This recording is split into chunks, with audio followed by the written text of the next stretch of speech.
દુઃખ એવી જગ્યાએ રડાય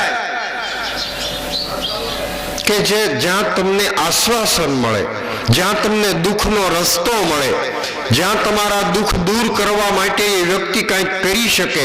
જગતમાં દુઃખ છે જ્યાં હોય ત્યાં રડાય નહીં. જગત આગળ દુઃખ રડવાથી જગત આપણા દુઃખ ફેડી શકવાનું નથી. બીજા તો આપણા દુઃખની મશ્કરી કરશે, હાંસી કરશે, પણ કોઈક એવો મિત્ર રખાય, એવું સ્વજન રખાય, અને કોઈ ન મળે તો એવો કોઈ સંત હોય, કોઈ સદગુરુ હોય, એવાની પાસે જઈને જો આપણું દુઃખ રજૂ કર્યું હોય તો એ આપણું દુઃખ છે એ દૂર કરવા માટે કંઈક.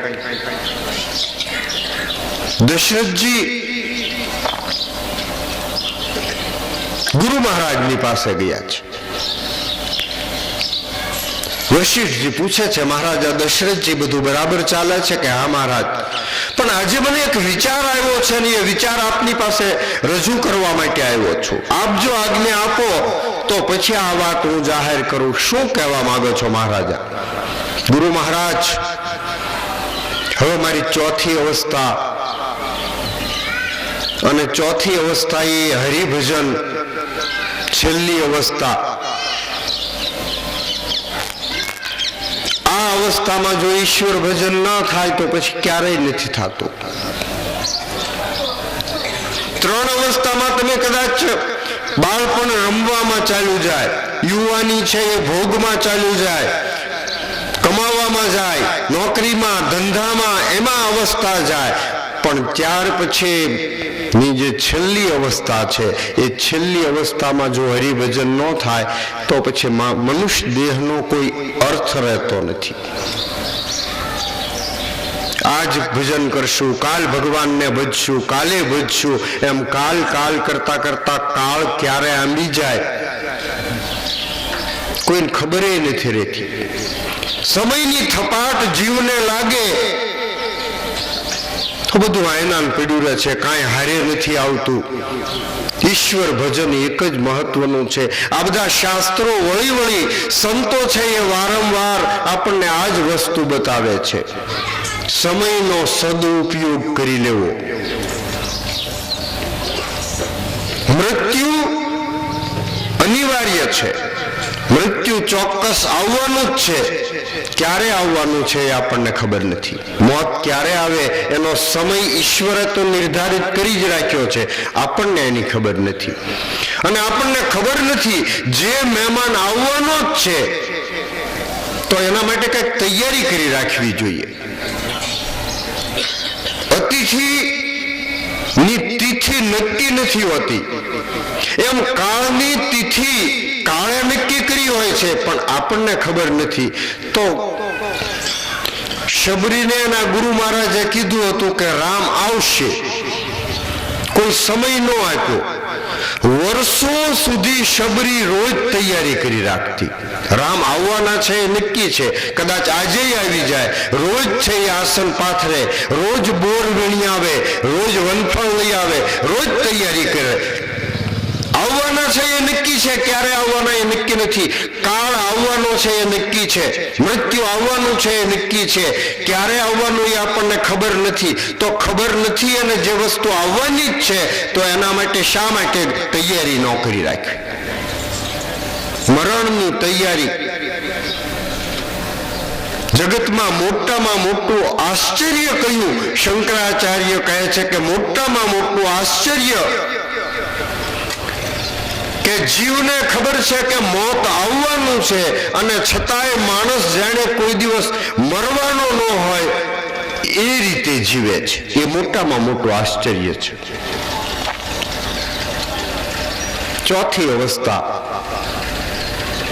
ચોથી અવસ્થામાં બધું છોડી દેવું જોઈએ. નોકરી છે, ધંધા છે. સરકારે 58 વર્ષે કહે છે કે હવે તમે ભજન કરો. ધંધા છોડવા જોઈએ માણસે. આખી જિંદગી ઈશ્વરે આપણને આખી ઠેઠ સુધી ધંધો કરવા માટે, કમાવવા માટે આખી જિંદગી નથી. તમે આગળ કઈ ન કરી શકો તો જ્યારે અવસ્થા આવે ત્યારે માણસે બધું છોડી દેવું જોઈએ, કાંઈક કરી લેવું જોઈએ. સમય ક્યારે પૂરો થઈ જાય, ક્યારે મોત આવે એ કાંઈ નક્કી નથી. પરભવ માટે પૂર્વના પેલા માટે કઈ ભેગું કરવામાં ના આવે. પેલા તો એક રિવાજ હતો કે ચોથી અવસ્થા આવે એટલે ઘર છોડી અને નૈમિષારણ્યમાં કોઈ જાય, કોઈ ગંગાના કાંઠે જાય, કોઈ અયોધ્યામાં જાય, કોઈ તીર્થક્ષેત્રમાં જાય. ચોથી અવસ્થા છે એ ઘરમાં રહેવાની અવસ્થા નથી. એ પછી બાળકો, પુત્રો, પરિવાર, પત્ની આ બધું છોડવાની અવસ્થા છે. અને આપણે નહીં છોડીએ ને તો પછી છોકરા ભેગા થઈને આપણને છોડાવી દેશે, બીજા આપણને છોડાવે, બીજા આપણી પાસેથી આંચકી લે. તો એ પહેલા આપણા સંતો અને શાસ્ત્રો કહે છે કે બીજા આપણી પાસેથી જબરજસ્તી પડાવી લે કે બાપા હવે તમારી બુદ્ધિ કામ નથી કરતી, તમે છાનામાના બેસી રહ્યો. તો એની કરતા આપણા હાથથી જ વ્યવહાર બધો છોકરાને સોંપી અને ઈશ્વર ભજનમાં દશરથ રાજાને આ વસ્તુ સમજાઈ ગઈ છે. ગુરુ મહારાજ આપ જો આજ્ઞા આપો તો રામ હવે બધી રીતે યોગ્ય છે. મારા મરણ પછી તો રામને ગાદી મળવાની જ છે. અમારા રઘુવંશનો નિયમ છે કે મોટા પુત્રને રાજગાદી મળે. તો ગુરુ મહારાજ મારે તો એવી ઈચ્છા છે કે મારા જીવતા મારે પુત્રને રાજગાદી આપવી છે. પોતાના હાથથી વ્યવહાર દીકરાને સોંપી દેવામાં આવે તો મા બાપનું એમાં થોડું માન રહે છે. વ્યવહાર પછી છોકરા આંચકી લે તો એમાં આપણું માન રહેતું નથી. આપણો સ્વમાન છે એ સ્વમાન તૂટે છે. દીકરાઓ યોગ્ય ઉંમરના થાય એટલે દીકરાઓને વ્યવહાર સોંપવો જોઈએ. મારા જીવતા છે ગાદી રામને સોંપી દો. વશિષ્ઠજી મનમાં ને મનમાં વિચાર કરવા લાગ્યા કે વિધાતાએ એને જે કાર્ય રચી રાખ્યું છે એ કાર્યની હવે શરૂઆત થવાની લાગે છે. પ્રગટ તો કાંઈ કહ્યું નહીં. હે દશરથજી, રામને ગાદી સોંપો, એનાથી રૂડું બીજું શું હોય? અવશ્ય રામ સર્વ રીતે યોગ્ય છે. તો રામને યુવરાજની ગાદી, અયોધ્યાની ગાદી તમે સોંપો. ગુરુ મહારાજ આપ બતાવો કયા દિવસે રામને રાજગાદી સોંપવી. હવે વશિષ્ઠજી વિચાર કરવા લાગ્યા કે હું કોઈ જો મુહૂર્ત કાઢું તો એ મુહૂર્તે રામને ગાદીએ તો બેસવાનું નથી, એ તો જાણે છે ગુરુ મહારાજ. એટલે વશિષ્ઠજીએ કોઈ મુહૂર્ત કાઢ્યું નહીં, કોઈ દિવસ નક્કી કરીને આપ્યો નહીં કે આ દિવસે રામ રાજગાદીએ બેસે. મહારાજા દશરથજી રામની રાજગાદીમાં કોઈ મુહૂર્ત કાઢવાની જરૂર નથી.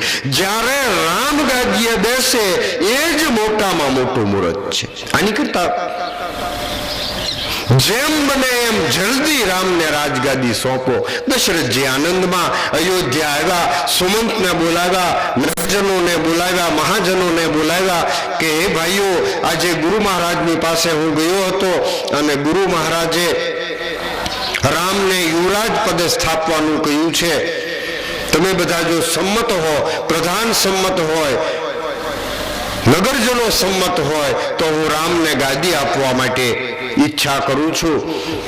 નગરજનો કહેવા લાગ્યા, મહારાજા દશરથજી, અમે તો આખી અયોધ્યા આ જ વાત કરે છે કે દશરથજી રામને યુવરાજની ગાદી સોંપે. દશરથજીએ કહ્યું તો હવે રામને ગાદી સોંપવા માટે ગુરુ મહારાજ જે આજ્ઞા કરે, વિદ્વાન બ્રાહ્મણોને પૂછો, એમાં જેટલી જેટલી વસ્તુઓ જોઈએ ગુરુ મહારાજે જલ્દી કહ્યું છે આપણે આવતીકાલે સવારે રામને રાજગાદી સોંપવા, મોડું નથી કરવું, આવતીકાલે શુભસ્ય શીઘ્રમ. ગુરુ મહારાજ પાસેથી બધી સામગ્રીની યાદીઓ લાવવામાં આવી.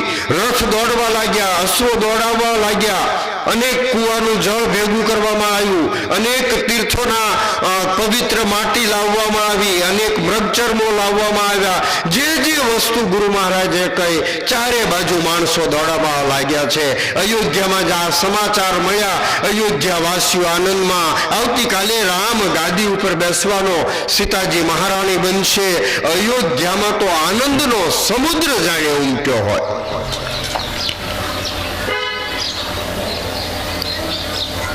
દશરથજીના રાજ દરબારમાં તો ઘડીએ ઘડીએ માણસો આવે અને જાય. તુલસીદાસજીએ લખ્યું કે આજે અયોધ્યાના રાજ દરબારની આખી જે લાદી છે એ બધી લાદીઓ માણસોના હાલવાથી લાદી ભૂકો થઈ ગઈ છે. અયોધ્યાના લોકો નાચે છે. ગામની સ્ત્રીઓ છે એ ઘરે ઘરે ચોક પૂરે મોતીઓના સાંઠિયા આંગણામાં બનાવે છે. બજારોમાં પાણી સુગંધી છંટકાવવા લાગ્યા. અયોધ્યામાં તૈયારીઓ થવા લાગી છે. જેણે જઈને માતા કૌશલ્યાજીને આ સમાચાર આપ્યા, કૌશલ્યાજીને આનંદ થયો, મારો પુત્ર આવતીકાલે અયોધ્યાની ગાદી ઉપર બેસશે. અયોધ્યામાં આનંદ થઈ રહ્યો છે. આકાશમાં દેવતાઓએ જોયું. આ વાત દેવતાઓને ગમી નથી. ઇન્દ્ર મહારાજે દેવતાઓને ભેગા કર્યા, કહેવા લાગ્યા કે રામનો અવતાર રાવણને મારવા માટે થયો છે. રામનો અવતાર આ પૃથ્વીનો ભાર ઉતારવા માટે થયો છે. રામ આવતીકાલે જો ગાદી ઉપર બેસી જશે તો પછી રામજી રાવણને મારશે કઈ રીતે? દેવતાઓએ સરસ્વતીજીને બોલાવ્યા. શારદાજીને બોલાવીને દેવતાઓ ઇન્દ્ર મહારાજ કહેવા લાગ્યા, શારદાજી તમે એવું કામ કરો. શું? કે અયોધ્યામાં આવતીકાલે રામને ગાદી સોંપવાની છે, એના બદલે તમે કઈ એવું કરો કે રામ છે એ વનમાં જાય. સરસ્વતીજી સ્તબ્ધ બની ગયા છે. સરસ્વતીજી વિચાર કરવા લાગ્યા કે આ દેવતાઓનો વાસ ઊંચો સ્વર્ગમાં છે, નીચ કરતુતી, પણ આના કર્મો તો જુઓ. અયોધ્યાનો આનંદ દેવતાઓ જોઈ શકતા નથી. અયોધ્યામાં આજે આનંદની હેલી છે. આ દેવતાઓ અયોધ્યા ઉપર મને વજ્રપાત કરવાનું કહી રહ્યા છે.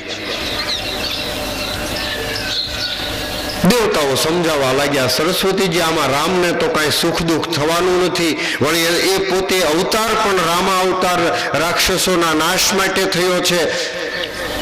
દેવતાઓનું કાર્ય છે, પૃથ્વીનું કાર્ય છે, ઋષિ મુનિઓના ભલા માટે થઈને તમારે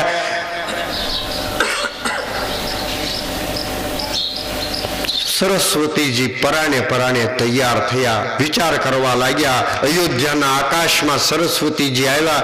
વિચાર કરવા લાગ્યા, અયોધ્યા આજે આનંદનો આ મહાસાગર ઉમટ્યો છે. કોઈ જંગલમાં પક્ષીઓ કલરવ કરતા હોય એમાં આકાશમાંથી વીજળી પડે અને બધું ખેદાન મેદાન થઈ જાય, એમ સરસ્વતીજી વિચારે છે કે મારે અયોધ્યાને ખેદાન મેદાન કરવાની છે. ફરતા ફરતા સરસ્વતીજીએ જોયું કે કઈ રીતે આ કાર્ય કરું. પોતે તો આ કાર્ય કરી શકે એમ નથી. વિચાર કર્યો કે કોઈની મતી ફેરવું અને આ કાર્ય થાય. તુલસીદાસજીએ લખ્યું કે આખા અયોધ્યાની અંદર કોઈની બુદ્ધિ ફરે એવું પાત્ર શારદા સરસ્વતીને દેખાયું નહીં. એક પાત્ર એવું દેખાયું અને એ પાત્ર તુલસીદાસજી કે અયોધ્યાનું નહોતું, કૈકેયીની દાસી. નામ મંથરા મંદમતી, ચેરી કૈકેયી કેરી, અજસ પિટારી તાઈ કરી, ગઈ ગિરા પતિ ફેર. મંથરા અયોધ્યાની નહોતી. અયોધ્યામાં તો એવા રામના રાજ્યમાં સ્ત્રી પુરુષો એવા હતા કે એની બુદ્ધિ સરસ્વતીજી ફેરવી શકે એ શક્ય ન હતું. મંથરા કૈકેયીની સાથે એમના પિયરથી દાસી આવી હતી. મંથરાની બુદ્ધિ સરસ્વતીએ ફેરવી નાખી અને અને સરસ્વતીજી પોતે જાણે ત્યાંથી આ બધું જોઈ ન શકે એટલા માટે પોતે દેવલોકમાં જઈ બુદ્ધિ ફરી.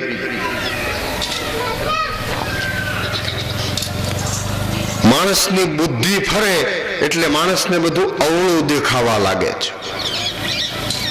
મુખ્ય વસ્તુ બુદ્ધિ છે. મંથરાની બુદ્ધિ ફરી દીખ મંથરા નગર બનાવા. મંથરા રસ્તામાં આવતી હતી, બજારો શણગારાતી હતી, મોતીઓના સાંથિયા પુરાતા હતા. એટલે મંથરા કોઈને પૂછવા લાગી કે આ બધો શાનો ઉત્સવ છે? લોકો કહેવા લાગ્યા કે મંથરા, તું તો કૈકેયીની ખાસ દાસી છો અને તને ખબર નથી ઉત્સવ શાનો છે? આવતીકાલે મહારાજા દશરથજી છે, રામને ગાદી આપવાના છે, એના માટે આ બધો ઉત્સવ છે. રામને ગાદી આવું સાંભળ્યું કે આ મંથરાના હૃદયમાં બળતરા થવા લાગી છે, કારણ કે એની બુદ્ધિ ફરી ગઈ છે. મંથરા કૈકેયીની પાસે ગયા, ઉદાસ થઈ ગઈ છે. ઈર્ષ્યાળુ માણસ બીજાનું સારું જોઈ શકતો નથી. ઈર્ષ્યાનો આ એક મોટામાં મોટો સ્વભાવ છે કે બીજાનું સારું થાય એ ઈર્ષ્યાળુ માણસ જોઈ શકે નહીં. પાડોશીનું કોઈ સારું થઈ ગયું હોય તો ઈર્ષ્યાળુ માણસ જોઈ શકે નહીં. ઈર્ષ્યા એ હૃદયને બાળે છે. જે ઈર્ષ્યાળુ માણસ હોય ને એના હૃદયમાં બળતરા થયા જ કરતી હોય. મંથરા ઈર્ષ્યાળુ બની ગઈ કારણ કે એની બુદ્ધિ ફરી છે, અને બુદ્ધિ ફરી છે એટલે એને ઈર્ષ્યા. આ અયોધ્યામાં આનંદ થઈ રહ્યો છે, લોકો નાચે છે, કૂદે છે, ગીત ગાય છે ગામની સ્ત્રીઓ. આ બધું મંથરા જોઈ શકતી નથી.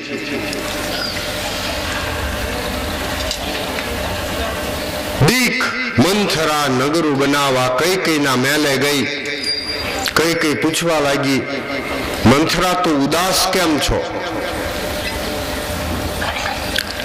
મારો રામ તો કુશળ છે ને? કૈકેયીને રામ ઉપર એટલો પ્રેમ છે કે પેલા ભરતના સમાચાર નથી પૂછતી, પેલા રામના સમાચાર પૂછે. રામ તો કુશળ છે ને, તું ઉદાસ કેમ છો? મહારાજા દશરથજી તો કુશળ છે ને? મંથરા કહેવા લાગી કૈકેયીને, કૈકેયી મહારાણી, આજે રામ સિવાય અયોધ્યામાં બીજું કોઈ કુશળ નથી. આજે રામ ને રામની માતા બે કુશળ છે. હે મહારાણી કૈકેયી, તમને તો પથારી પ્રિય છે. સવા મણની તળાઈ નાખીને તમે સુવો છો, ઘરેણા પહેરો છો, આભૂષણો પહેરો છો, તમને બહારની કાંઈ ખબર નથી. તમારા માથા ઉપર એક મોટું દુઃખ આવી પડવાનું છે, એની તમને ખબર નથી. મંથરા, શું બન્યું છે મને વાત તો કહે. મારે શું વાત કરવાની? મહારાણી કૈકેયી તમે જાઓ, અગાસીમાં જઈ અને અયોધ્યાને જોવો તો ખરા. આખી અયોધ્યા આનંદમાં કૂદકા મારે છે, નાચે છે, ગાય છે, અયોધ્યા શણગારાય છે. પણ વાત શું છે? આવતીકાલે રામને મહારાજા દશરથજી રાજગાદી આપવાના છે. તો મંથરા, રામને રાજગાદી આપવાના એમાં તને એટલી બધી તકલીફ શા માટે થાય છે? અમારા સૂર્યવંશનો નિયમ છે કે મોટાને રાજગાદી મળે, રામને રાજગાદી મળે, ભરતજી એનો સેવક બને. અને રામને રાજગાદી આ સમાચાર તું આપે, એના બદલામાં તું માગ એ વસ્તુ હું તને આપું. રામને રાજગાદી એ મારા માટે તો મોટામાં મોટો આનંદનો પ્રસંગ. બોલ મંથરા, શું આપું તને?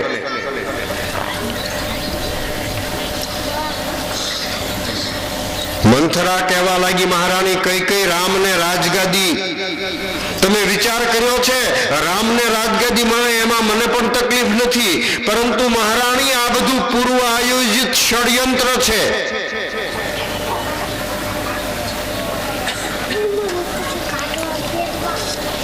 રામ અને રામની માતા છે એની જેવું કુટિલ આ જગતમાં કોઈ નથી. રામની માતા કૌશલ્યા કુટિલ છે.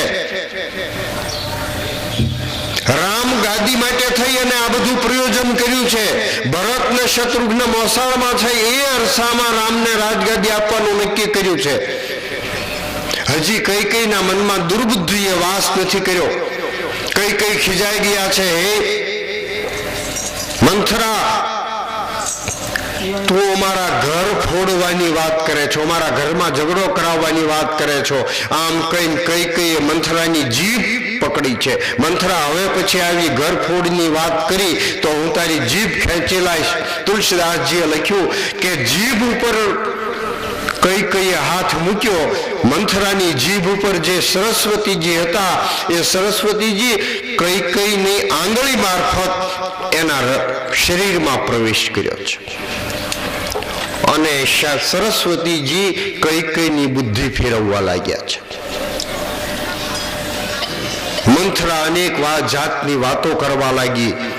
હે મહારાણી કૈકેયી, તમને ખબર નથી કઈ કૌશલ્યા તમારી શોખ છે અને શોખ છે એ કઈ રીતે શોખ્યોને હેરાન કરે એ હજી તમને ખબર નથી. તમે વિચાર તો કરો. મહારાણી કૌશલ્યા દેખાય છે ભોળા, બાકી કૌશલ્યા ભોળા નથી. ભરત શત્રુઘ્ન મોસાળમાં ગયા. કૌશલ્યાજીએ દશરથજીને કાન ભંભેરણી કરી અને રાજગાદીનું મુહૂર્ત લેવરાયું. આખા ગામને ખબર છે, આખી અયોધ્યા જાણે આવતીકાલે રામને રાજગાદી મળવાની. એક તમને અને મને બેને ખબર નથી કે રામને રાજગાદી મળે. વિચાર તો કરો. નહીં તો તમે એમ કહો છો કે દશરથજી મારા વશ છે, દશરથજી હું કહું એમ કરે છે. પણ દશરથજીએ તમને પૂછ્યું નહીં કે મારે રામને ગાદી આપવી કે નહીં. ધીમે ધીમે કૈકેયીની બુદ્ધિ ભ્રમિત થવા લાગી છે. સંગતિ જતી કુમંત્રતે રાજા. સંગ ફેર થાય એટલે માણસની બુદ્ધિ ભ્રમિત થાય છે. સંગ ઉપર ભાર એટલા માટે મૂકવામાં આવે છે, સત્સંગ કરવાનું એટલા માટે કહેવામાં આવે છે કે મંથરાનો સંગ છે એ કૈકેયીને ક્યાં જઈને અટક્યો. કોનો સંગ કરવો? માણસે સંગ વિચારીને કરવો જોઈએ. કુસંગ છે એ માણસને નરકના દ્વાર સુધી લઈ જાય છે. સત્સંગ છે એ ઈશ્વરના ચરણ સુધી જીવને લઈ જાય છે. તો સંગ માણસે એવી વ્યક્તિ સાથે મિત્રતા કરવી, એવી સખીઓ સાથે બહેનપણા કરવા કે જે આપણને કંઈક સારો રસ્તો બતાવે. મંથરા કૈકેયીને ક્યાં લઈ ગઈ? કોપ ભુવનમાં લઈ ગઈ. કૈકેયી જેવી મહારાણી, બુદ્ધિશાળી મહારાણી, શૂરવીર મહારાણી, એનું પતન મંથરાએ કર્યું છે સંગના કારણે. સંગથી તો મોટા મોટા કેટલાય મહાત્માઓના પતન થયા છે. તો સંગત ઉપર શાસ્ત્રોએ સંગ ઉપર બહુ ભાર મૂક્યો છે.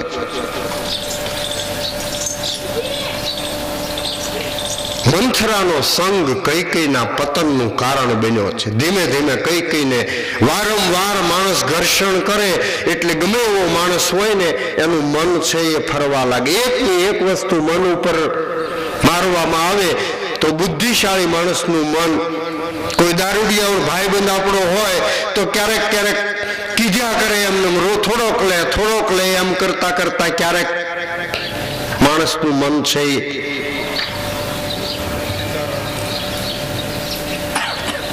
કૈકેયીનું મન છે ભ્રમિત થવા લાગ્યું છે.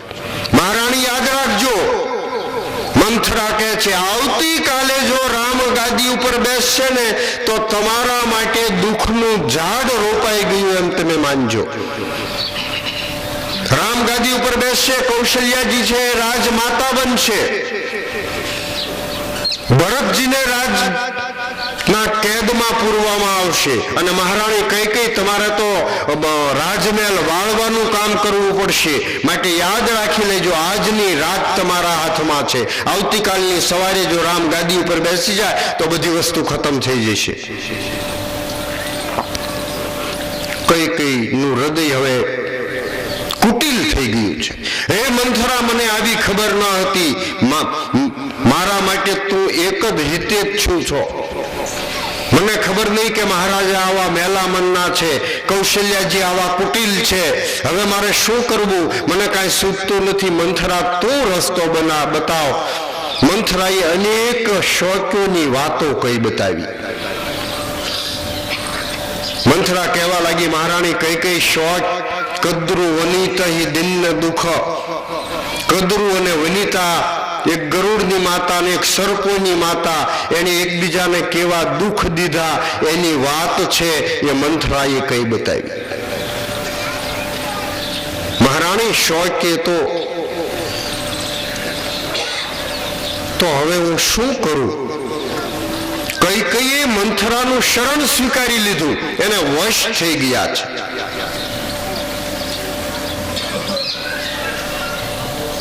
તુલસીદાસજી કહે છે કે મંથરા બોલે છે જાણે અયોધ્યાની સાડસતી બોલતી હોય. પનોતી, શનિની પનોતી તો 7.5 વર્ષની હોય, પણ આ તો 14 વર્ષની પનોતી બેસવાની છે અયોધ્યા ઉપર. મહારાણી એક રસ્તો તમને બતાવું, હું કહું એમ જો કરવાની તમારી તૈયારી હોય તો જે ફળ કૌશલ્યા તમને આપવા માંગતા હતા એ ફળ કૌશલ્યાને તમે આપી શકો. બોલ મંથરા, તારા વચન ઉપર તો તું કહે તો કૂવામાં કૂદી પડું. એટલો બધો વિશ્વાસ આવી ગયો કઈ કઈને. તું કહેતી હો તો હું રામના ત્યાગવા માટે તૈયાર છું, તું કહેતી હો તો પતિને ત્યાગવા માટે તૈયાર છું. સંપૂર્ણ શરણાગતિ સ્વીકારી લીધી. તારી વાત સાચી છે મંથરા, ઘણા સમયથી મને ઊંઘ નથી આવતી, ભયાનક સ્વપ્ન આવે છે, મારું કંઈક અનિષ્ટ થવાનું લાગે છે. મંથરા, તું મને આમાંથી જ ઉગરવાનો રસ્તો બતાવ. મંથરા કહેવા લાગી છે કે મહારાણી કઈ કઈ દુઈ બરદાન ભૂપ સન થાતી માંગ હું આજ જોડાવા છા.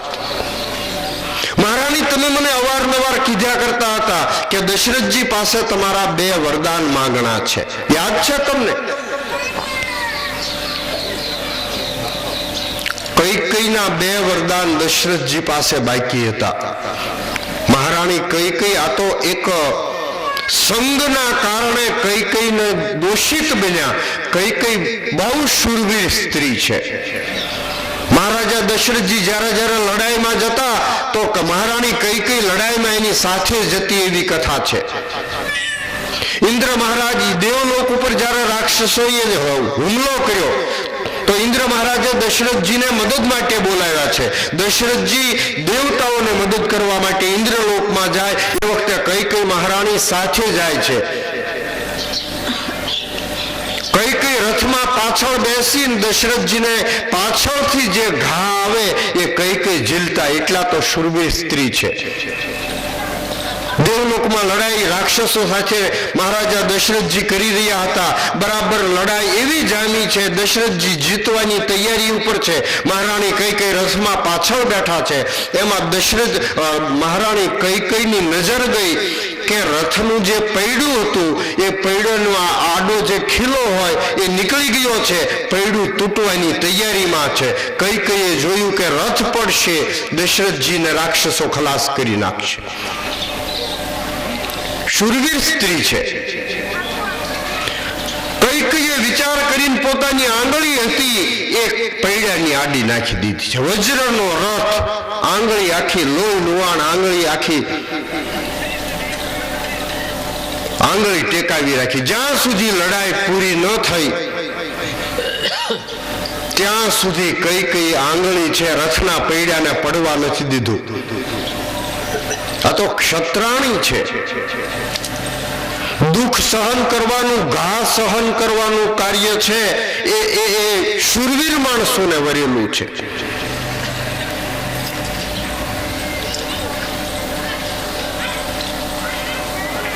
મહારાજા દશરથજી લડાઈ જીતી ગયા. દશરથજી કહેવા લાગ્યા કઈ કઈ આજની લડાઈ ખૂબ છે, માંડ માંડ જીતાણી. પોતે રથથી નીચે ઉતર્યા. મહારાણી તમે નીચે ઉતરો. દશરથજીની નજર ગઈ તો આખી આંગળી ખલાસ થઈ ગયેલી છે. બહુ આનંદમાં આવી ગયા દશરથજી. આજની લડાઈનો જીત એ તમારા કારણે મહારાણી થઈ છે. તમે વરદાન માગો, જે જોઈએ તે વરદાન માગો. તમે મને જીવતદાન આપ્યું છે. કઈ મહારાણી કહેવામાં અહીંયા માંડ્યા, મહારાજા દશરથજી મારે કાંઈ માગવું નથી. નહીં મહારાણી, કાંઈક માગો, આજે હું બહુ આનંદમાં છું, તમે મને જીત અપાવી છે. મહારાજ અયોધ્યા મારું છે, તમે મારા છો, આખું રાજ્ય મારે માંગવાનું શું હોય? દશરથજીએ બહુ આગ્રહ કર્યો એટલે મહારાણીએ કહ્યું કે મહારાજ, ક્યારેક મારે વરદાનની જરૂર પડશે ત્યારે તમારી પાસેથી માગીશ. આ વરદાન લેણું છે.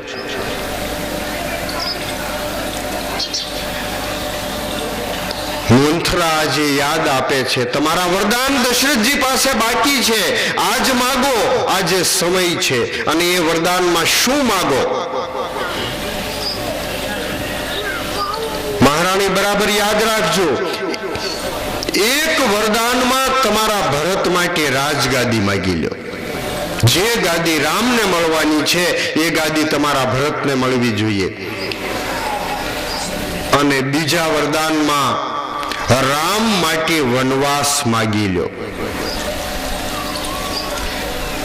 મંથરાએ બહુ ગણતરીપૂર્વક રામના માટે વનવાસ માગવાનું કહ્યું છે કે રામની હાજરી જો અયોધ્યામાં હોય તો લોકો ભરતને ગાદી ઉપર બેસવા ન દે, એટલે રામવા માટે વનવાસ. બરાબર જેમ કોઈ સોટી હોય અને છોલીને સીધી કરે, એમ મંથરાએ કઈને બરાબર તૈયાર કરી છે. જેમ કોઈ ગુરુ હોય એ પોતાના શિષ્યને મંત્ર આપે અને મંત્ર દ્રઢ કરાવે, એમ મંથરાએ કઈને બરાબર દ્રઢ. જોજે દશરથજી સામે આવે ને, બે મીઠા વેણ બોલે એટલે તું ફસકી નહીં જતી. દશરથજી જ્યાં સુધી રામના સોગંદ ન લે ત્યાં સુધી તું વરદાન માગતી નહીં. કારણ કે રામને વન સાંભળશે ને તો દશરથજી ધડથી માથું જુદું કરી નાખશે. દશરથજી રામના સોગંદ લે ત્યારે જ તું વરદાન માગજે. તૈયાર કરી બરાબર. અયોધ્યાના છાના ખૂણે આ એક કપટ તૈયાર થયું, લોકોને તો ખબર નથી. મંથરા કહેવા લાગી કે મહારાણી કઈ હવે તું એક કામ કર, કોપ ભવનમાં જા. મહારાજા દશરથજી તને મનાવવા આવે તો એ વખતે તારે આ વરદાન માગવાના છે. મંથરાએ કઈને કોપ ભુવનમાં મોકલી છે. તુલસીદાસજીએ લખ્યું છે કે નીચ માણસની સંગતિ છે, એ સંગતિ કઈને કોપ ભુવનનો રસ્તો બતાવ્યો છે. સજ્જન માણસનો સંગ છે એ ઈશ્વર તરફ લઈ જાય, દુર્જન માણસનો સંગ છે એ નરકનું દ્વાર બતાવે છે. કઈ કોપ ભુવનમાં સાંજ સમય સા નંદ નૃપ ગયઉ કઈ ગેહ. સાંજ પડી.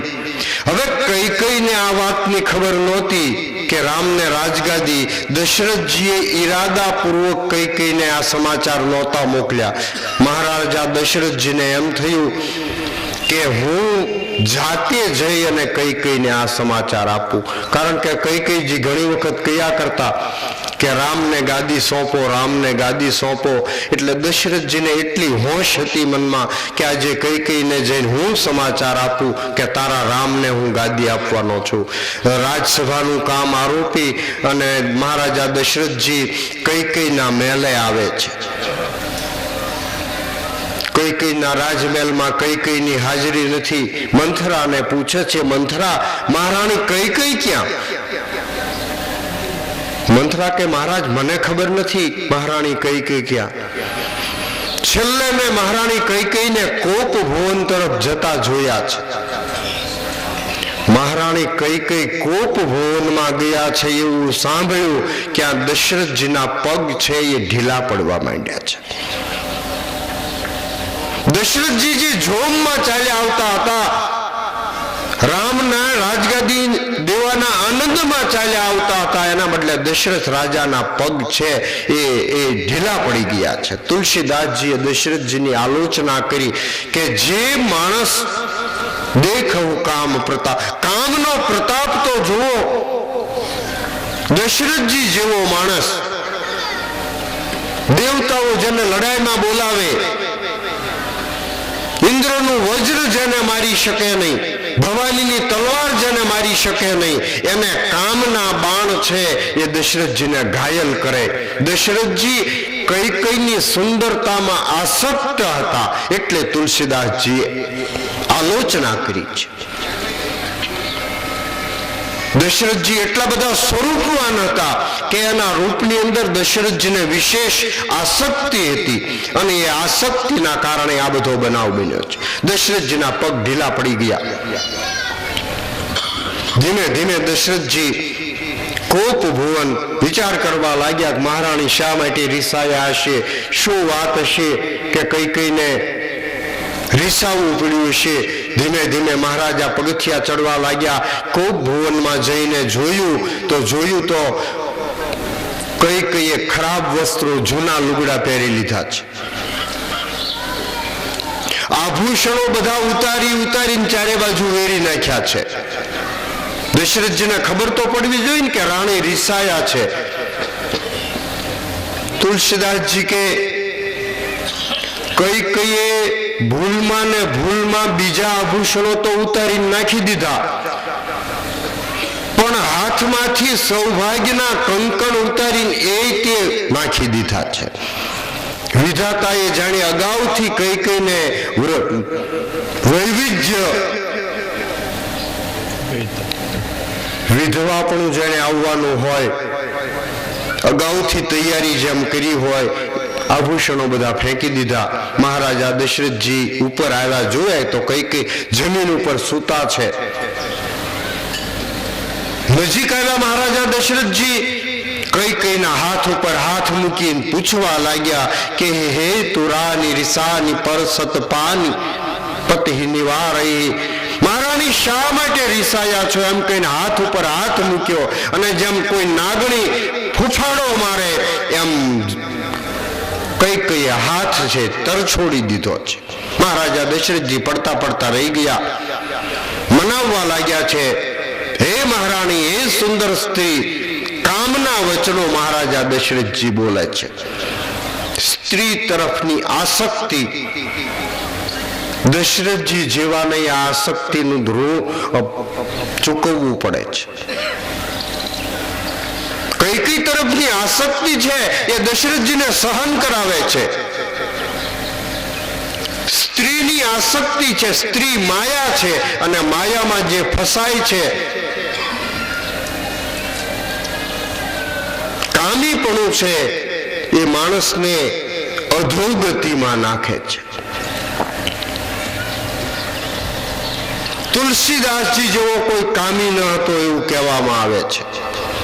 જેને રામાયણ લખીએ, તુલસીદાસજી રત્નાવલી નામની એમની પત્ની હતી, અને તુલસીદાસજી પત્નીમાં એટલા બધા આસક્ત હતા કે પત્ની પિયર ગઈ. તુલસીદાસજી અડધી રાતે છે એ પત્નીને પામવા માટે અડધી રાત્રિએ નદી રસ્તામાં હતી તો એક શબ ઉપર સવાર થઈ અને સામે કાંઠે ગયા, પત્નીના પિયરના ગામ. એની પત્નીનો જ્યાં મહેલ હતો એ મહેલની પછવાડે એક સર્પ લટકતો હતો. એ સર્પને ટીંગાય અને તુલસીદાસજીએ છલાંગ મારી અને પત્નીના આવાસમાં ગયા. રત્નાવલી જોયું કે પતિ પોતાની અંદર કેટલા આસક્ત છે. એ વખતે રત્નાવલી તુલસીદાસજીને ઉપદેશ આપે છે કે આ હાડ ચામડાના દેહમાં તમને જેટલી આસક્તિ છે એટલી આસક્તિ જો રામની અંદર થઈ જાય તો તુલસીદાસજી બેડો પાર થઈ જાય તમારો. અને આમ કીધું, તુલસીદાસજીને ત્યાં લાગી ગયું છે, પત્નીની આસક્તિ ઉતરી ગઈ. ત્યાંથી તુલસીદાસજી નીકળી પડ્યા એવી કથા છે. કૈકેયીની આસક્તિ દશરથજીને ક્યાં લઈ જાય છે? મનાવે છે, હે પિકબલની, હે સુંદર સ્ત્રી, શા માટે રિસાયા છો? તમારે કઈ જોતું હોય તો તમે મારી પાસે માંગી લો, તમે માગો એ વસ્તુ હું તમને આપું. વારંવાર એમ કહે છે. મહારાણી શું જોઈએ છે? દશરથજીને એમ કે કઈક ઘરેણા કે કોઈ બીજી વસ્તુ એને જોતી છે, જે જોઈએ તે, અને તમે માગો ને હું ના આપું તો મને રામના સોગંદ છે, તમે માગો એ વસ્તુ આપું. દશરથજીએ રામના સોગંદ ખાધા એટલે મહારાણી કઈ ધીમે ધીમે ઊભા થવા લાગ્યા, એક એક ઘરેણા લઈ લઈને પહેરવા લાગ્યા. દશરથજીને એમ થયું કે કઈ મહારાણી મનાઈ ગયા છે. ધીમે ધીમે હસવા લાગ્યા મહારાણી. આભૂષણો ધારણ કર્યા, હાથ પકડીને કઈને બેસાડ્યા દશરથજીએ. મહારાણી, આજે તો તમને મનની ગમતી વાત થઈ છે. મહારાણી, તમે કાયમ મને કીધા કરતા કે રામને ગાદી સોંપો, રામને ગાદી સોંપો. આજે હું તમને સમાચાર આપવા આવ્યો છું, આવતીકાલે રામને રાજગાદી સોંપવાની છે. આમ જ્યાં વાત કરી ત્યાં કઈને અંદર તેલ રેડાયું છે, હૃદય બળવા લાગ્યું છે, પણ દશરથજી પાસે માંગવાનું છે એટલે બહારથી હસતું મોઢું રાખ્યું છે. પુરુષનું ભાગ્ય અને સ્ત્રીનું ચરિત્ર એ જગતમાં કોઈ જાણી શકતું નથી. માંગો મહારાણી, શા માટે તમે આ બધું કર્યું છે? રામને ગાદી મળવાની, સારા સારા વસ્ત્રો પહેરો, આભૂષણ પહેરો. કઈ મહારાણી સ્ત્રી લીલા કરવા લાગ્યા છે. મહારાજા, તમે જ્યારે ત્યારે આનંદમાં આવી જાઓ ત્યારે માંગો માંગો માંગો કરી કરો છો, ક્યારેય તમે મને કઈ આપ્યું નથી. જ્યારે કહીએ ત્યારે કે વરદાન માંગો, ત્યારે જોઈએ એ માગી લો, બાકી કઈ આપવા દેવાનું નહીં, ખાલી કહેવાનું તું માગ માગ માગ.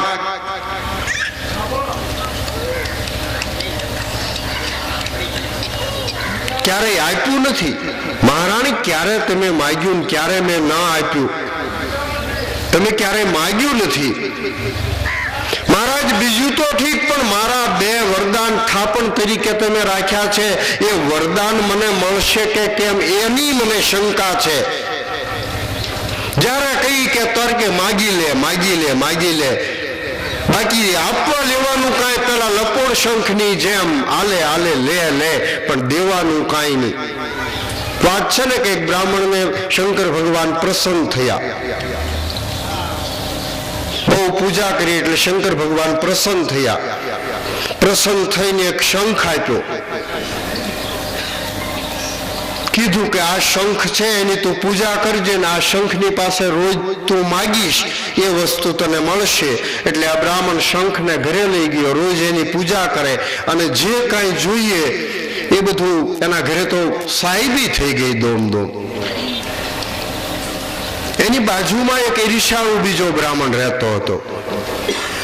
એ પેલા બ્રાહ્મણને ઘરે રોજ આવીને પૂછવા લાગ્યો કે તને એટલી બધી સંપત્તિ કાંઈ ઘરમાં નહોતું, એના બદલે આ 7 માળની હવેલી થઈ ગઈ, ઘરે એટલી સાહેબી. તો પેલો કહેવા લાગ્યો કે મારી ઉપર શંકર ભગવાન પ્રસન્ન થયા, મને શંખ આપ્યો છે અને આ શંખ હું કહું એ પ્રમાણે બધું આપે છે. બોલે નક્કી કર્યું ગમે એમ કરીને આ શંખ ચોરી લેવો છે. લાગ જોઈને પેલો બાજુવાળો બ્રાહ્મણ હતો એને શંખ છે એ ઉપાડી લીધો, લઈ લીધો. બીજા દિવસે ઓલો શંખની પૂજા કરવા ગયો તો શંખ ગુમ. રડતો ને કકળતો પાછો શંકર ભગવાનના મંદિરે ગયો, માથા પછાડવા લાગ્યો. શંકર ભગવાન વળી પ્રગટ થયા કે ભાઈ, મેં તને શંખ આપ્યો અને તું પાછો કેમ આવ્યો છો? મારા શંખ ગુમ થઈ ગયો છે, કોઈ ચોરી ગયું છે. મહાદેવજી કે ત્યારે ધ્યાન રાખવું જોઈએ ભાઈ, આવી અમૂલ્ય વસ્તુ કોઈ ચોરી જાય. એક કામ કરે, હવે શંખ છે ને તારો આપોઆપ આવી જશે, આલે આ બીજો શંખ આપું. મહારાજ, આ શંખ છે એ માગું હું એ પ્રમાણે આપશે કે ના? આ શંખ આપશે કાંઈ નહીં. તારે એક કામ કરવાનું, આ શંખની પૂજા કરી અને તારો પાડોશી સાંભળે એ પ્રમાણે આ શંખ પાસે માગવાનું. આ શંખ કાંઈ આપશે નહીં. તું એમ કહેશ ને કે મને 1000 રૂપિયા મળી જાય, એટલે આ શંખ એમ કહેશે 1000 નહીં 2000 રૂપિયા લઈ લે. આ શંખની પાસે તું 10 તોલા સોનું માગીશ ને તો આ શંખ એમ કહેશે કે 10 તોલા નહીં, આલે 20 તોલા સોનું લઈ લે, આપશે નહીં આ શંખ. આ શંખનું નામ લપોડ શંખ છે. પેલો બ્રાહ્મણ છે એ શંખ લઈને ગયો. સવારમાં પૂજા કરીને શંખની પાસે બધું માગે, હે શંખ દેવતા મારી ઉપર પ્રસન્ન હો તો મારા ઘરની અંદર એટલી વસ્તુ આવી જાય. એટલે આ શંખ મોટેથી બોલે, એટલું નહીં, આલે ડબલ લઈ લે, 2 ગણું શંખ કે. પેલો પાડોશી સાંભળે કે આ શંખ તો જેટલું માગીએ ને એટલું જ આપે છે. આ મહાદેવજી પાસેથી બીજો શંખ લઈ આવ્યો, આ તો ડબલ આપે છે. રાતે આ બ્રાહ્મણ ઉભો થયો અને શંખ ઓલો ચોરી આવ્યો ને ઓલો શંખ મૂકી આવ્યો. સાચો શંખ ઓલાની પાસે આવી ગયો. બીજા દિવસે સવારમાં ઓલો જે પાડોશી ઈર્ષ્યાળુ બ્રાહ્મણ હતો એ શંખની પૂજા કરીને માગવા લાગ્યો કે મને 1000 સોના મોરો મળી જાય. ઓલો શંખ કે 1000 નહીં, 2000 લઈ લે. ઓલો વાટ જોવે પણ શંખ આપે કાંઈ નહીં. ઓલો બ્રાહ્મણ પાછો આવ્યો કે આ શંખ તારો કઈ આપતો નથી, કે ઈ લપોડ શંખ છે, એ આપે નહીં, માગ એમ કે, બાકી આપે નહીં. કઈ કે મહારાજ તમે કાયમ માગો કહો છો, ક્યારેય વરદાન આપ્યા નહીં. મને તો એવું લાગે છે મારા 2 વરદાન, 2 વરદાન તમારી પાસે માગણા છે. એ વરદાન મહારાણી કઈ જે જોઈએ તે માગો.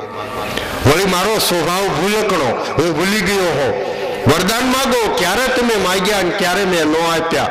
રામના સોગન ખાઈને કહું છું, અમે તો સૂર્ય વંશ, અમારો વંશ, અમે એક વચન એક વખત કોઈ માગે અયોધ્યાના આંગણેથી કોઈ ખાલી પાછો ન જાય, એવું તો અમારે સૂર્યવંશને વ્રત છે. જે જોઈએ તે માગી લો. રામના સોગન ખાઈને કહું છું કે વરદાન જે તમારે જોઈએ તે માગી લો. દશરથજીને એમ કે મહારાણી શું માગશે? રામના સોગન લેવરાવ્યા કૈકેયીએ, અને કૈકેયી બોલવા તૈયાર થઈ. તુલસીદાસજીએ કથા લખી કે દશરથજીના આનંદ રૂપી બગીચો ખીલ્યો છે. આખી અયોધ્યા અત્યારે આનંદમાં ગરકાવ છે.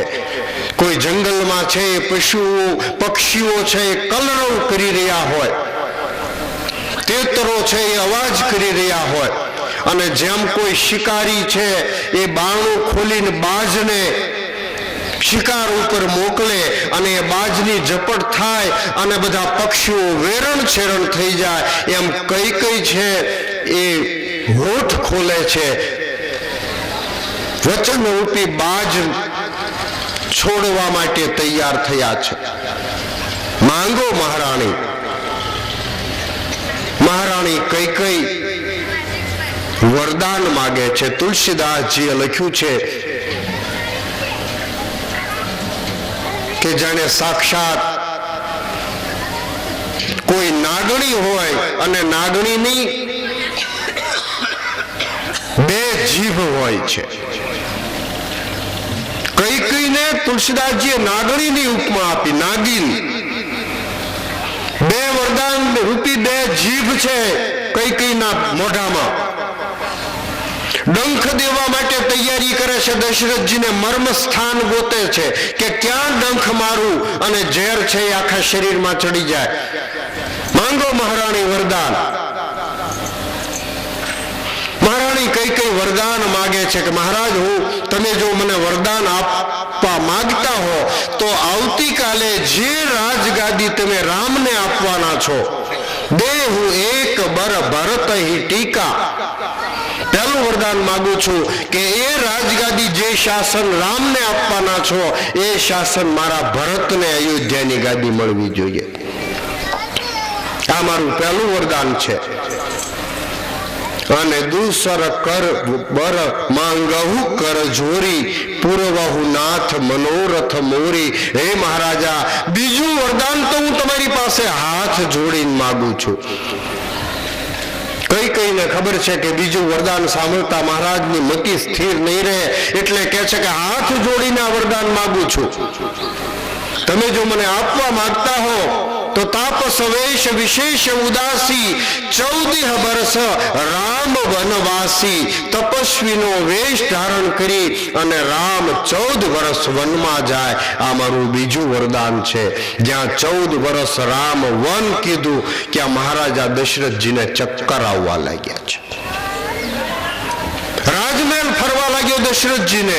રામ 14 વર્ષ વન કીધું ક્યાં તો દશરથજી મનમાં ને મનમાં વિચાર કરવા લાગ્યા કે આ પાપણી કઈ એવા ખરાબ ઘાત કર્યો છે. બુદ્ધિશાળી છે દશરથજી, વિચાર કરે છે કે કઈ એવા સમયે આ ઘા કર્યો છે. અત્યારે ભરત શત્રુઘ્નની હાજરી નથી અને કઈ આખી અયોધ્યાને ઉજ્જડ કરવા માંગે છે. બળાત્કારે ધીરજ ધારણ કરી અને મહારાજા દશરથજીએ કઈનો હાથ પકડીને કહેવા લાગ્યા, મહારાણી કઈ તમે મશ્કરી તો નથી કરતા ને? મહારાણી, પહેલું વરદાન તમે માંગ્યું એ મને કબૂલ છે. આવતીકાલે સેવકોને મોકલું, મોસાળથી ભરત શત્રુઘ્ન આવે, આપણે એને રાજગાદી સોંપી દઈએ. એમાં મારે તો ભરત અને રામ બે આંખો છે. રામને ગાદી મળે કે ભરતને ગાદી મળે. વળી રામ છે એ ગાદીના ભૂખ્યા નથી. રામને કાંઈ અયોધ્યાની ગાદી જોઈએ નહીં. ભરતને ગાદી આપશો તો રામ બહુ આનંદ પામશે. પહેલું વરદાન તમારું કબૂલ છે. મને ભરતને હું રાજગાદી આપું, આપણે એ ઉત્સવ જોઈએ. પણ બીજું વરદાન તમે માંગ્યું છે, હજી મારી છાતી બળે છે. કયા કારણે તમે રામને વન આપવા માટે તૈયાર થયા? રામે શું તમારો ગુનો કર્યો છે?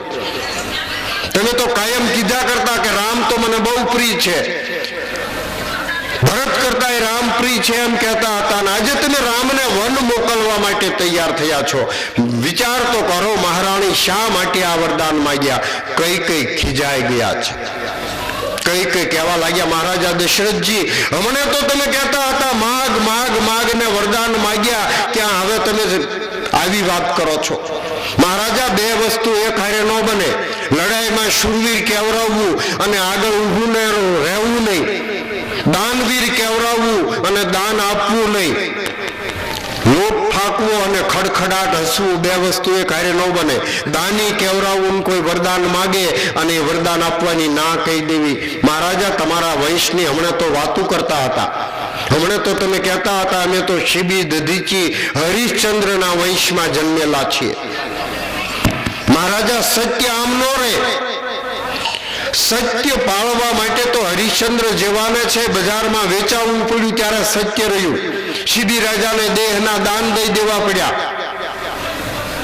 સત્યને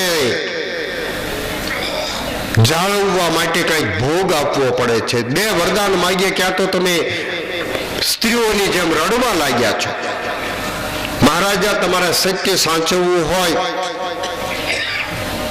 તો વરદાન તમારે આપવા, અથવા તો મહારાજા તમે ના કહી દો કે મારે વરદાન આપવા નથી, અબજશના ભાગીદાર બનો.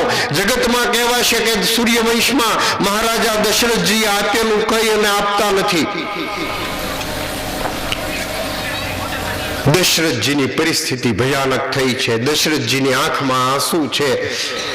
વારંવાર કઈકઈને સમજાવે છે, કઈ સમજવા તૈયાર નથી. તુલસીદાસજી કથા લખે છે કે કઈકઈને મંથરા રૂપી ગુરુ મળી ગયો છે. મંથરાએ કઈકઈને એટલી તૈયાર કરી છે કે કઈ પોતાના વચનમાંથી પાછી હટતી નથી. મહારાજ, આપવા હોય તો બે વરદાન આપો, બાકી મારે કાંઈ જોતું નથી. તમે આપવાનું મને કહ્યું છે. તમે સત્યવાદી છો, તમે રઘુવંશમાં જન્મ્યા છો. તમે હમણાં તો એમ કહેતા હતા કે રઘુકુલ રીતિ સદા ચલી જાય, પ્રાણ જાય અરુ વચન. હમણાં તો તમે આ વાતો કરતા હતા, અમે અમારા પ્રાણ છોડી દઈએ પણ અમારા વચન ન છોડીએ.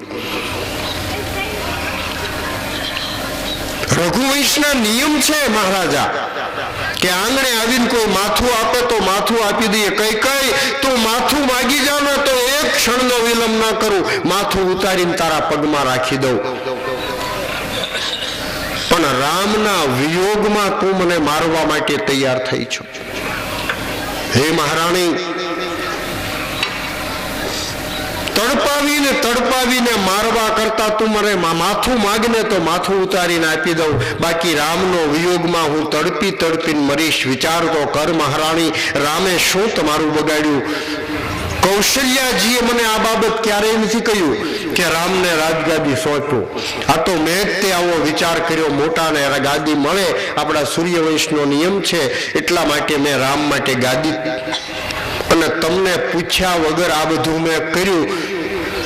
એ જ મારી મોટામાં મોટી ભૂલ છે. કવને અવસર કા ભયવું.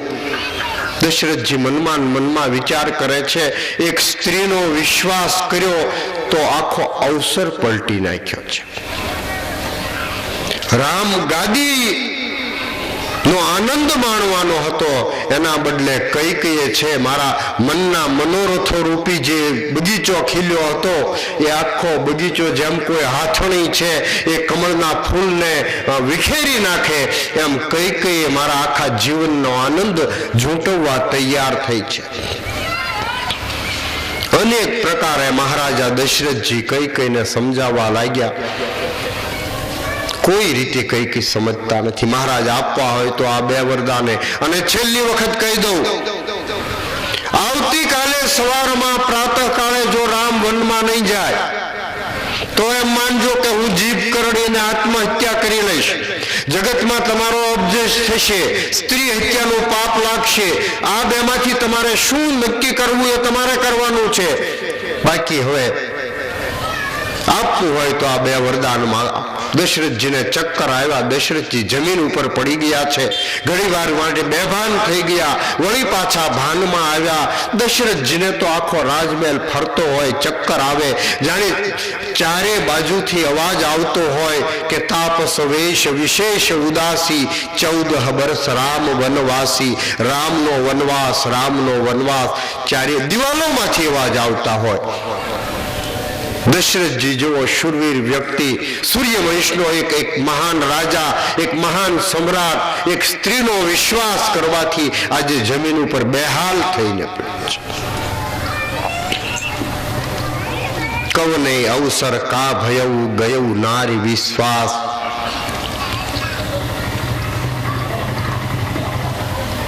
દશરથજી ને લાગ્યું કે આ કઈ કોઈ રીતે માનવાના થાય નથી. એ મહારાણી કઈ છેલ્લી વખત કહું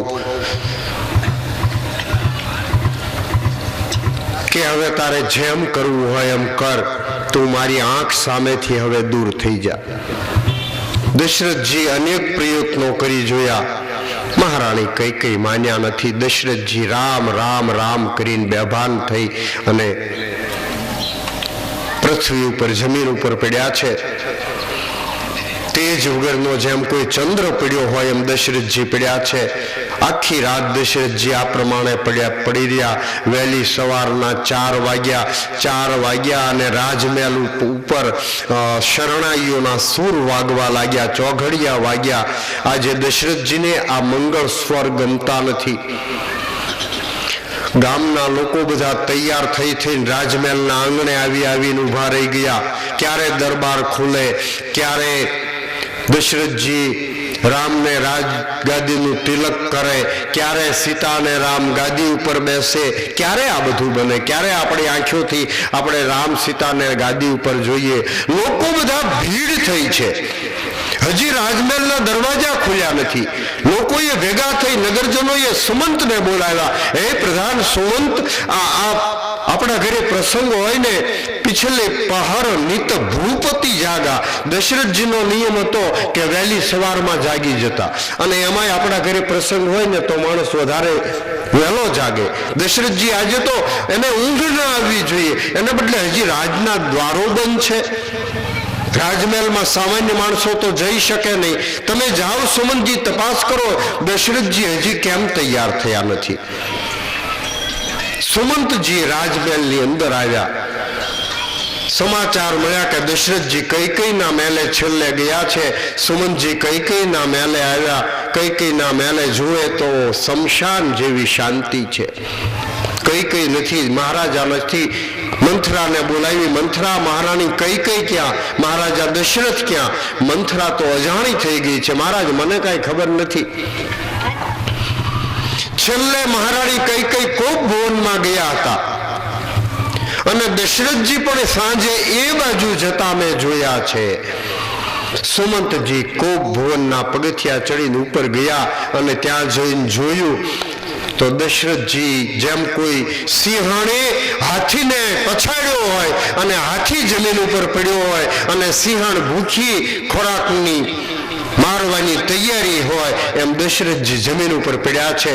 સિંહણ જેવી કઈ ઊભી છે. જય જીવ કઈ સુમંતજી મહારાજને પગે લાગ્યા. દશરથજી તો રામ રામ એવા અવાજ નીકળે છે. કઈને પૂછ્યું મહારાજની આ પરિસ્થિતિ. કઈ કહેવા લાગી કે સુમંતજી મને કાંઈ ખબર નથી, હું જાણતી નથી. આખી રાત મહારાજ રામ રામ કર્યા છે. એક કામ કરો સુમંતજી, મને લાગે છે કે દશરથજીને રામનું કંઈક કામ લાગે છે, તમે રામને અહીંયા બોલાવી લાવો. સુમંતજી રામને બોલાવા જાય. સુમંતજી તો વયોવૃદ્ધ છે. એક ક્ષણમાં સુમંતજી સમજી ગયા, કહો ન કહો પણ આની પાછળ મહારાણી કઈનો હાથ છે. રાજા કાંઈ બોલ્યા નહીં.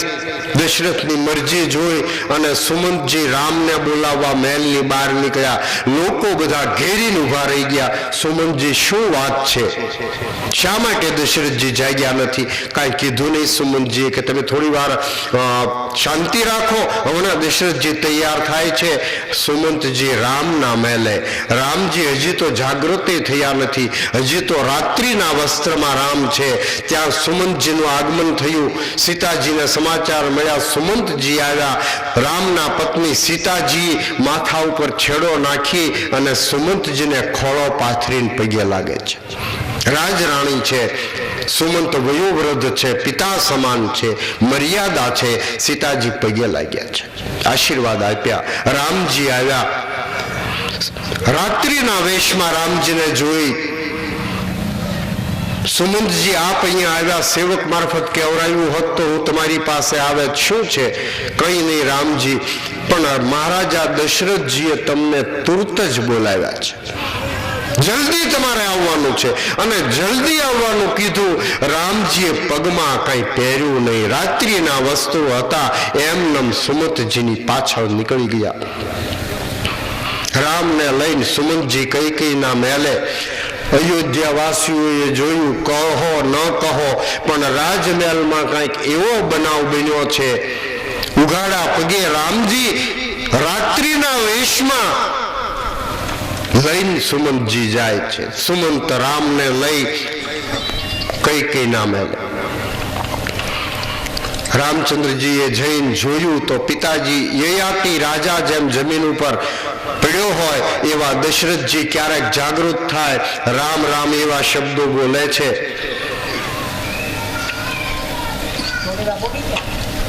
રામચંદ્રજીએ આવું દુઃખ ક્યારેય જોયું નથી. સુના ન કાના, ક્યારેય કાનથી સાંભળ્યું નથી કે માણસને આટલું દુઃખ પડે. દશરથજી તો બેભાન છે. માતાજીને પૂછવા લાગ્યા, માતાજી શું દુઃખ પડ્યું છે તમને?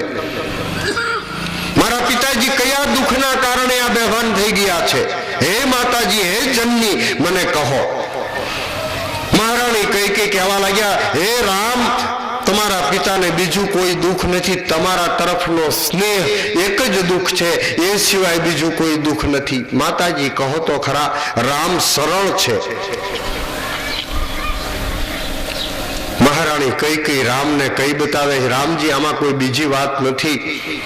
તમારા પિતા પાસે મારા 2 વરદાન લેણા હતા. તુલસીદાસજીએ કથા લખી કે 2 ધડક કઈ આ વચનો બોલે છે. 2 વચનોમાં મેં ભરત માટે ગાદી માગી અને તમારા માટે 14 વર્ષ રાજ માગ્યું. તમારા સ્નેહના કારણે દશરથજીની આ દશા થઈ છે. આ સાંભળી અને રામના મોઢા ઉપર એક પણ રેખા બદલાઈ નથી. રામના મોઢામાં એક પણ રેખા બદલાઈ નથી. હે માતાજી, એટલી વાતમાં મારા પિતાને એટલું બધું દુઃખ લાગ્યું. આ કોઈ નાની વાત? આટલી નાની વાતમાં મારા પિતાજીને દુઃખ થયું છે. મને વનમાં જવાનું એ કોઈ મારા ભાઈ ભરતને ગાદી મળશે. માતા પિતાનું વચન હું પાળી શકીશ, વનમાં મને ઋષિમુનિઓના દર્શન થશે, મને તો ચારે બાજુથી આનંદ છે. એટલી નાની બાબતમાં મારા પિતાને દુઃખ થયું. મને અગાઉ જો આ સમાચાર મળ્યા હોત તો અત્યારે હું ક્યારનો વનમાં જવા માટે નીકળી ગયો હોત. માતાજી સાચું કહો, મારા પિતાને મારાથી કઈ ભૂલ થઈ ગઈ હશે એટલે મારા પિતા દુઃખી થતા હશે. ભાઈ, તારાથી કઈ ભૂલ નથી થઈ, એટલી જ વાત છે. તારા ઉપર સ્નેહ એટલો છે એટલે તારા પિતા દશરથજીને દુઃખ લાગ્યું છે. રામજી પિતાને પગે લાગ્યા. સુમંતજીએ દશરથજીને કહ્યું કે રામ આવ્યા છે. દશરથજી આંખ ઉઘાડી મનમાં દશરથજી વિચાર કરવા લાગ્યા કે રામ શું કહું રામને? આવતીકાલે એને રાજગાદી આપવાની હતી, આજે એના બદલે હવે મારે વનમાં જવાનું કેવું? દશરથજી મનમાં વિચાર કરે છે કે હે શંકર ભગવાન, મેં તારી બહુ પૂજા કરી છે, બહુ સેવા કરી છે, રામને તું એવી બુદ્ધિ આપ કે હું રામને વનમાં જવાનું કહું અને રામ એમ કહી દે કે મારે વનમાં નથી જવું. વળી મનમાં વિચાર કરે કે રામ જેવો દીકરો ના ન કહે.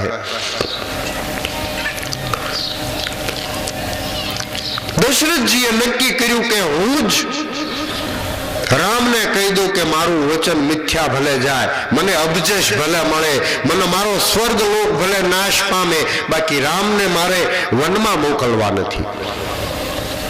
રામજી સમજી ગયા કે મહારાજા દશરથજી હવે જો બોલશે તો ઇતિહાસ એની નોંધ લેશે. પિતાને બોલવાનો સમય ન આપ્યો. રામ પગે લાગ્યા. પિતાજી, એટલી વાતમાં તમે એટલું બધું દુઃખ કરો છો? હમણાં હું મારી માતાને પૂછી અને હું પાછો આવું છું. માતાજીને પૂછી અને તરત જ વનમાં જવા માટે નીકળી જાવ. પિતાને બોલવાનો સમય ન આપ્યો. રામજી છે એ દાદરો ઉતરી ગયા. રામજી છે એ માતા કૌશલ્યાજીની રજા લેવા સીધા કૌશલ્યાના મહેલ તરફ જવા લાગ્યા અને એક ક્ષણમાં આ વાત આખા નગરમાં ફેલાઈ ગઈ. લોકોને સમાચાર મળ્યા, કઈ વરદાન માગ્યા, રામ વનમાં જવાના, રામ વનમાં જવાના, અને લોકો બધા છે એ વિલાપ કરવા લાગ્યા છે. અયોધ્યામાં જ્યાં આનંદ થતો હતો, હમણાં ગીત ગવાતા હતા, હમણાં અયોધ્યામાં મોતીઓના ચોક પુરાતા હતા, ચારે બાજુથી મંગળ પદાર્થો ભેગા થતા, એના બદલે આખી અયોધ્યાની અંદર વિરહ વેદના શરૂ થવા લાગી છે. રામ જવાના છે. લોકો છાતી ફાટ વિલાપ કરવા લાગ્યા છે. કેટલાય સ્ત્રીઓ કઈને ગાળો દેવા લાગી કે કઈ આ શું કર્યું? પાપણીએ પોતાના ઘર ઉપર અગ્નિ મૂક્યો છે.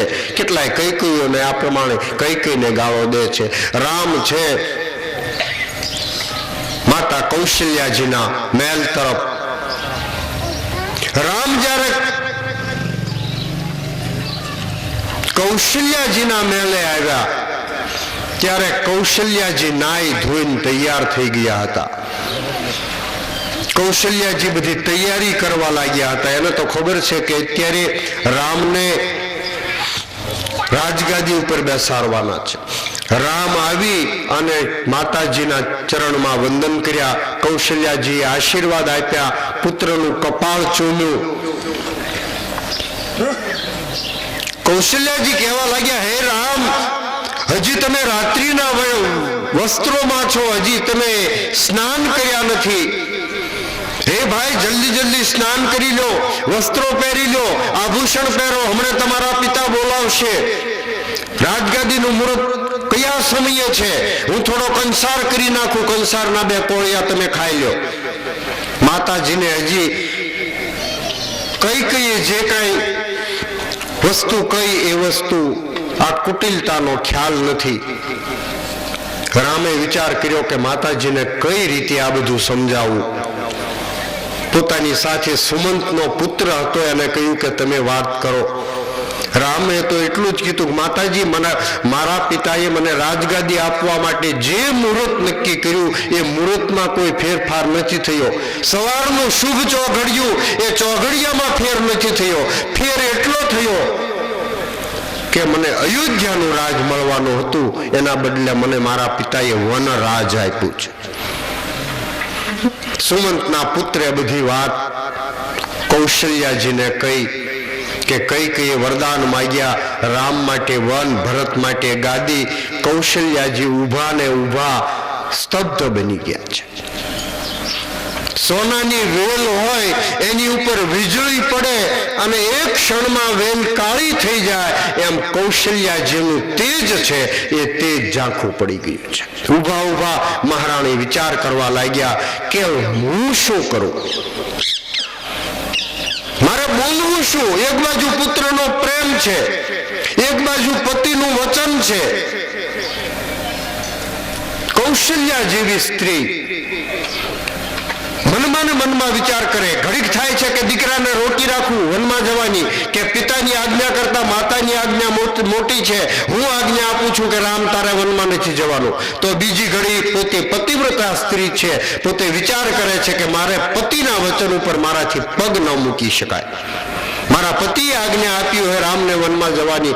એક બાજુ જાણે ભઈ ગતિ સાપ છંછુદર કેરી. કૌશલ્યાની ગતિ કહેવત છે ને કે સર્પ છસુદરને ગળે તો મોઢામાં લે, પછી જો છોડી દે તો સર્પ આંધળો થાય, અને જો ગળી જાય તો સર્પ મરી જાય. એવી ગતિ કૌશલ્યાજીની થઈ છે. રામને રહેવાનું ન કહી શકાય, રામને જવાનું ન કહી શકાય. શું કરવું? રામની માતા છે, અને એટલે તો રામ જેવા પુત્રો એના પેટથી જન્મ્યા.